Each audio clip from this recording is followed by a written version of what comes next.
Hello guys, welcome back to my YouTube channel. അപ്പോൾ നമ്മുടെ ഇന്നത്തെ വീഡിയോ കുക്കിംഗ് വീഡിയോ ആണ് കേട്ടോ. അപ്പോൾ നമ്മൾ ഇന്ന് ഉണ്ടാക്കാൻ പോകുന്നത് ചവ്വരി പായസമാണ്. അപ്പം ചവ്വരി പായസത്തിന് മുമ്പ് നിങ്ങൾ ഉണ്ടാക്കിയിട്ടില്ലെങ്കിൽ ഒന്ന് ഉണ്ടാക്കി നോക്കണം കേട്ടോ. അപ്പോൾ അടിപൊളി ടേസ്റ്റാണ് കേട്ടോ. നമുക്ക് പായസം കുടിക്കാൻ തോന്നുമ്പോൾ എളുപ്പത്തിൽ ഉണ്ടാക്കി കുടിക്കാൻ പറ്റിയൊരു പായസമാണ് കേട്ടോ. വെറും 10 മിനിറ്റ് മാത്രം മതിയിട്ട് നമുക്ക് ഈ പായസം ഉണ്ടാക്കി കുടിക്കാൻ വേണ്ടിയിട്ട്. അപ്പം നല്ല രുചിയാണ് കേട്ടോ ഇത് കുടിക്കാനായിട്ട്. അപ്പം നമുക്ക് എങ്ങനെ ഉണ്ടാക്കുന്നതെന്ന് നോക്കിയാലോ. ചവ്വരി, ഉണക്കമുന്തിരി, കശുവണ്ടി, ഏലക്ക, പഞ്ചസാര, പാല്, നെയ്യ്, ഇത്രയും സാധനങ്ങളാണ് കേട്ടോ നമുക്ക് പായസം ഉണ്ടാക്കാൻ വേണ്ടി ആവശ്യമുള്ളത്. അപ്പം നമുക്ക് പായസം ഉണ്ടാക്കാം.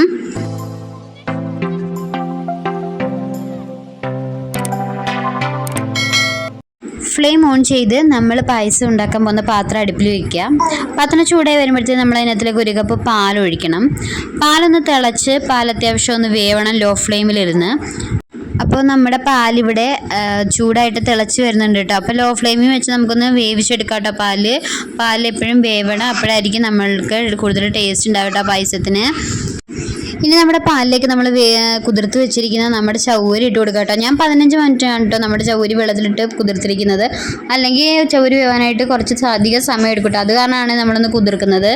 നന്നായിട്ട് ഇളക്കിക്കോളൂ. അപ്പോൾ കൈവിടാതെ ഇളക്കിക്കൊണ്ടിരിക്കണം, കാരണം നമ്മുടെ ചവ്വരി അടുക്കി പിടിക്കാനുള്ള ചാൻസ് ഉണ്ട് കേട്ടോ. അത് കാരണമാണ് കേട്ടോ കൈവിടാതെ ഇളക്കണം എന്ന് പറയുന്നത്. അപ്പോൾ ഒന്ന് ഇടയ്ക്കിടയ്ക്കൊക്കെ ഇളക്കി കൊടുക്കുക. അപ്പം നമ്മുടെ പാലും ചവരിയും കൂടെ ഒക്കെ ഒന്ന് തിളച്ച് കഴിയുമ്പോഴത്തേന് നമുക്കിതിനകത്തിലേക്ക് 1 കപ്പ് പഞ്ചസാര ചേർത്ത് കൊടുക്കാം കേട്ടോ. നമുക്കപ്പം ഞാൻ ഇവിടെ പഞ്ചസാര ചേർത്ത് കൊടുക്കുന്നുണ്ട് കേട്ടോ. 1 കപ്പ് അളവിലാണ് കേട്ടോ ചേർത്ത് കൊടുക്കുന്നത്. നിങ്ങളുടെ മധുരം അനുസരിച്ച് വേണം കേട്ടോ നിങ്ങൾ ചേർത്ത് കൊടുക്കാനായിട്ട്. അപ്പോൾ ഇത് നന്നായിട്ട് ഇളക്കുക കേട്ടോ. അപ്പം നന്നായിട്ട് ഇത് പഞ്ചസാരയൊക്കെ ഒന്ന് മെൽറ്റായി തിളച്ച് വരട്ടെ. നമ്മൾ തിളച്ച് കഴിയുമ്പോഴത്തേനും നമുക്കിതിനകത്തിലേക്ക് ഏലക്ക പൊടിച്ചാണ് കേട്ടോ ചേർക്കേണ്ടത്. ഞാനിവിടെ 4 ഏലക്കയാണ് കേട്ടോ ചേർത്തേക്കുന്നത്. നിങ്ങൾക്ക് നിങ്ങളുടെ ഫ്ലേവർ അനുസരിച്ച് വേണം കേട്ടോ ഏലക്ക ചേർത്ത് കൊടുക്കാനായിട്ട്. അപ്പം നന്നായിട്ട് ഇളക്കുക. നല്ല ഏലക്കായൻ്റെ മണമൊക്കെ വരുന്നുണ്ട് കേട്ടോ. ഏലക്ക ഇടുന്നത് നല്ലൊരു ഫ്ലേവറിന് വേണ്ടിയിട്ടാണ് കേട്ടോ. അപ്പോൾ ഇനി നമ്മൾ ഇതിനകത്തിലേക്ക് ചേർത്ത് കൊടുക്കുന്നത് നെയ്യാണ് കേട്ടോ. ഞാനിപ്പോൾ നെയ്യൊന്ന് ചൂടാക്കിയിട്ടാണ് കേട്ടോ ഇതിനകത്തിലേക്ക് ചേർത്ത് കൊടുക്കാൻ പോകുന്നത്. 1 സ്പൂൺ നെയ്യാണ് കേട്ടോ ഞാനിപ്പോൾ ഒഴിക്കുന്നത്. അപ്പോൾ 1 സ്പൂൺ നെയ്യ് ഒഴിച്ച് നന്നായിട്ട് ഇളക്കുന്നുണ്ട് കേട്ടോ. അപ്പോൾ നന്നായിട്ട് തിളച്ച് പറ്റി വരുന്നുണ്ട് കേട്ടോ നമ്മുടെ ചവ്വരി അത്യാവശ്യം വെന്തും വരുന്നുണ്ട് കേട്ടോ. അപ്പോൾ പകുതി വേവായിട്ടുണ്ട് നമ്മുടെ ചവ്വരി. അപ്പോൾ നന്നായിട്ട് ഇളക്കി കൊടുക്കുക. അപ്പോൾ നമ്മുടെ ചവ്വരിയൊക്കെ ഇവിടെ അത്യാവശ്യം വെന്ത് പായസം ഒന്ന് കുറുകി വന്നിട്ടുണ്ട് കേട്ടോ. പിന്നെ മറ്റൊരു പാത്രത്തിലേക്ക് ഞാനിത് മാറ്റുന്നുണ്ട് കേട്ടോ. അപ്പോൾ കാരണം ഇതിനകത്തിരുന്ന് ഇത്രയും കുറുകിയത് കൊണ്ടാണ് കേട്ടോ ഞാൻ ഈ ഒരു പാത്രത്തിലേക്ക് മാറ്റുന്നത്. എന്നിട്ട് ഇതിനകത്തിലേക്ക് നമുക്കിനിയും 1 കപ്പ് കട്ടിയുള്ള പാലാണ് കേട്ടോ ചേർത്ത് കൊടുക്കേണ്ടത്. വെള്ളം ചേർത്തിട്ടുള്ള പാലാവരുത്, കട്ടിയുള്ള പാലാണ് കേട്ടോ ചേർത്ത് കൊടുക്കേണ്ടത്.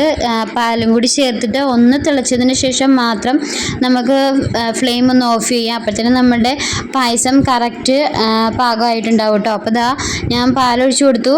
ഇനിയും ഒന്ന് തിളച്ച് കഴിയുമ്പോഴത്തേനും നമുക്ക് ഫ്ലെയിം ഓഫ് ചെയ്യാം കേട്ടോ.